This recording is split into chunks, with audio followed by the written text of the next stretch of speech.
Selamat sore. Selamat sore. Selamat sore, Mbak. Selamat sore, silakan duduk. Iya, Mbak.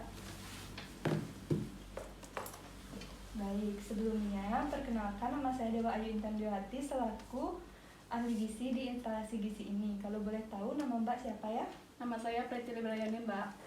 Gimana kabarnya hari ini, Mbak? Baik-baik, Mbak. Kalau boleh tahu, apakah ada surat rujukan dari dokter? Oh, tidak, Mbak. Saya kesini dengan kemauan saya sendiri. Oh ya, jadi sebelumnya ada apa ya, Mbak? Bagaimana ya, Mbak? Saya malu sebenarnya. Tenang saja ya Mbak, Mbak kan sudah di sini. Jadi data-data yang telah Mbak berikan akan terjaga kerahasiaannya. Jadi ceritain aja permasalahan yang Mbak hadapi tanpa ada beban sedikit pun. Saya sebenarnya kurang percaya diri dengan postur tubuh saya. Saya juga sering diejek oleh teman-teman saya.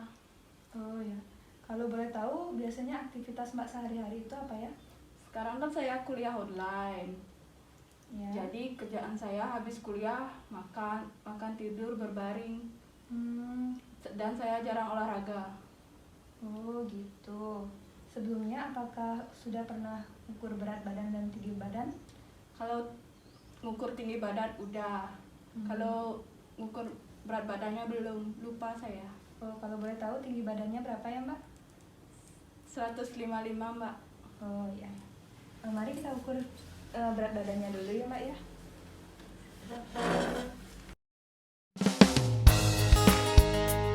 Silakan naik Mbak. Ya, Mbak.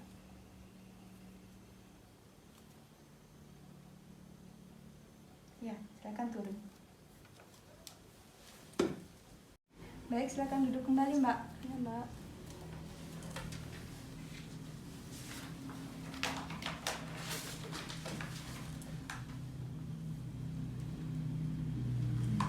Baik, tadi kan kita sudah mengukur tinggi badan dan berat badan Mbak. Nah, terus kita dapatkan hasil bahwa status gizi Mbak itu dalam kategori obesitas. Sebelumnya saya mau tanya, apakah Mbak tahu apa itu obesitas? Berat badan lebih, Mbak. Baik, di sini saya akan menjelaskan ya Mbak. Jadi obesitas itu adalah kondisi kronis akibat penumpukan lemak dalam tubuh yang sangat tinggi. Obesitas terjadi karena asupan kalori yang lebih dibandingkan aktivitas fisik seperti membakar kalori. Tadi kan Mbak sudah bilang, Mbak itu jarang olahraga. Nah, kalau boleh tahu apakah ada keluarga Mbak yang mengalami riwayat obesitas sebelumnya? Kebetulan tidak, Mbak. Kalau begitu, apakah saya boleh tahu pola makan Mbak sehari-hari? Boleh, Mbak. Baik.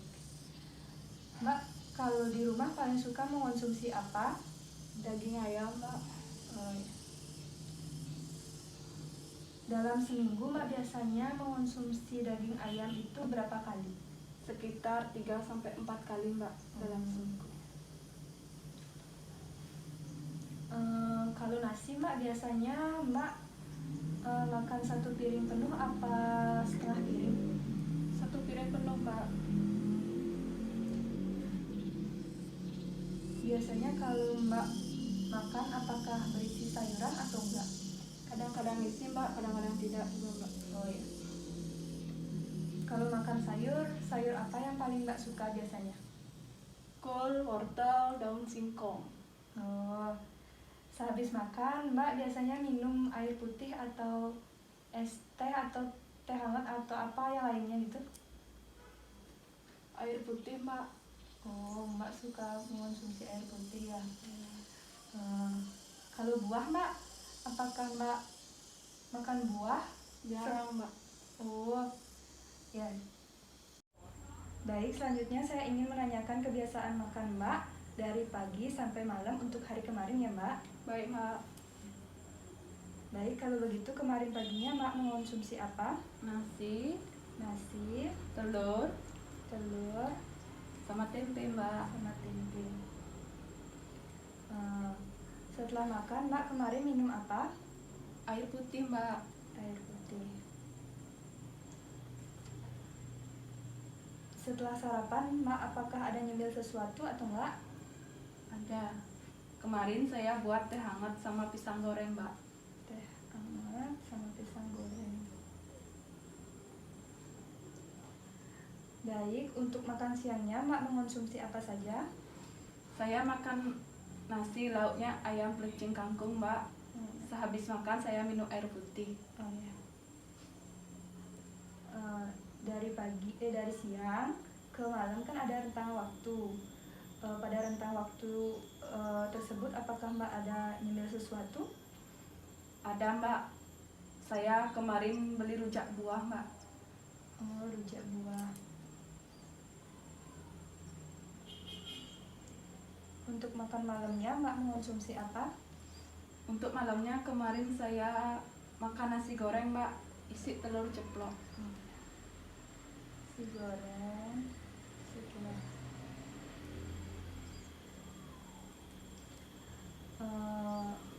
Baik, setelah itu apakah Mbak ada nyemil sesuatu lagi? Kemarin enggak, Mbak.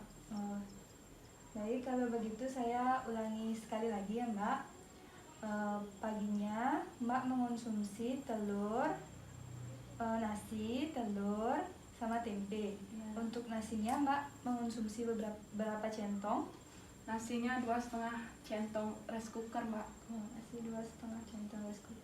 Untuk telurnya Mbak mengonsumsi berapa butir? Telurnya pakai 1 butir tapi diceplok, Mbak. Berarti digoreng ya? Iya. Kalau tempenya Mbak berapa potong? 2 iris sedang, Mbak. 2 iris sedang. Kalau airnya Mbak mengonsumsi air berapa gelas? 1 gelas. 1 gelas. Untuk selingan paginya Mbak mengonsumsi teh hangat sama pisang goreng. Kalau boleh tahu berapa ya? Iya. 1 gelas. 1 gelas. Terus gulanya Mbak pakai berapa sendok? 2 sendok, Mbak. 2 sendok teh apa Teh. Oh, sendok teh ya. Baik, kalau begitu kalau makan siangnya Mbak pakai nasi sama ayam pecing kangkung. Iya. Kalau boleh tahu nasinya Mbak pakai berapa? Nasinya saya pakai 3 centong rice cooker, Mbak. 3 centong rice cooker. Terus ayamnya Mbak pakai berapa? Untuk ayamnya saya makan 2 potong ayam ukuran sedang, Mbak. Yang ukuran sedang. Terus gini, kalau sayurnya? Kalau sayur saya makan sekitar 2 sendok, Mbak. 2 sendok. Maaf ya Mbak, tadi saya lupa menanyakan pisang gorengnya. Mbak mengonsumsi pisang goreng berapa potong ya? 2 potong ukuran sedang, Mbak. Oh ya. Maaf ya Mbak. Iya. Setelah Mbak mengonsumsi minum teh ya? Teh apa air ya? Air putih, Mbak. Oh, air putih. Mbak mengonsumsi air putih berapa gelas? 1 gelas, Mbak. 1 gelas. Baik, kalau selingan sorenya Mbak mengonsumsi rujak. Kalau boleh tahu buah apa saja, Mbak? Rujaknya saya isi buah nanas, bangkuang, sama mangga, Mbak. Ya. Makan malamnya Mbak mengonsumsi nasi goreng isi telur. Ya. Kalau boleh tahu nasi gorengnya nasinya pakai berapa centong? Kemarin kan saya buat nasi goreng. Nasinya saya pakai 2 centong rice cooker, Mbak. Isi sayur ya? Terus saya isi kul sekitar 50 gram, Mbak. 50 gram kul. Terus telurnya saya pakai 1 telur ayam, Mbak. 1 telur ayam. Digoreng ya, Mbak ya? Iya. Malamnya Mbak mengonsumsi teh ya, Mbak ya? Iya. Kalau boleh tahu berapa, Mbak? 1 gelas, Mbak. 1 gelas. Terus gulanya Mbak pakai berapa sendok? 2 sendok teh, Mbak. Oh ya. Baik, Mbak. Jadi apa yang sebaik saya lakukan, Mbak? Jadi di sini saya punya leaflet. Nah, Mbak juga bisa baca pada leaflet ini. Di leaflet ini memuat informasi mengenai apa itu obesitas dan penyebab obesitas. Nah, jadi penyebab obesitas yang pertama itu adalah kurangnya mengonsumsi serat. Mak kan jarang ya mengonsumsi sayuran sama buah. Nah, itu juga menjadi salah satu penyebab dari orang mengalami obesitas. Nah, faktor yang kedua, Mbak juga jarang melakukan aktivitas fisik. Nah, jadi saran saya Mbak harus melakukan aktivitas fisik ya Mbak, minimal itu sehari 20 menit lah gitu. Nah, dan jangan terlalu sering juga mengonsumsi makanan junk food. Apakah Mbak suka mengonsumsi junk food? Iya Mbak. Nah, itu juga menjadi salah satu penyebab orang mengalami obesitas. Nah, obesitas juga dapat menyebabkan komplikasi yang mungkin muncul pada penderita obesitas, seperti sesak napas, hipertensi, stroke, diabetes mellitus, bahkan sampai kanker. Nah, untuk pencegahannya ada 3 pencegahan, yaitu pencegahan primer, di mana pencegahan primer itu bertujuan untuk mencegah terjadinya obesitas. Pencegahan primer dilakukan dengan pendekatan populasi dengan mempromosikan cara hidup sehat pada anak, orang tua, dan orang dewasa, serta pendekatan yang dilakukan pada orang-orang yang berisiko mengalami obesitas.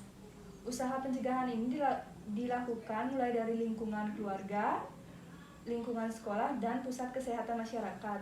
Yang kedua ada pencegahan sekunder, di mana pencegahan sekunder ini bertujuan untuk menurunkan prevalensi obesitas.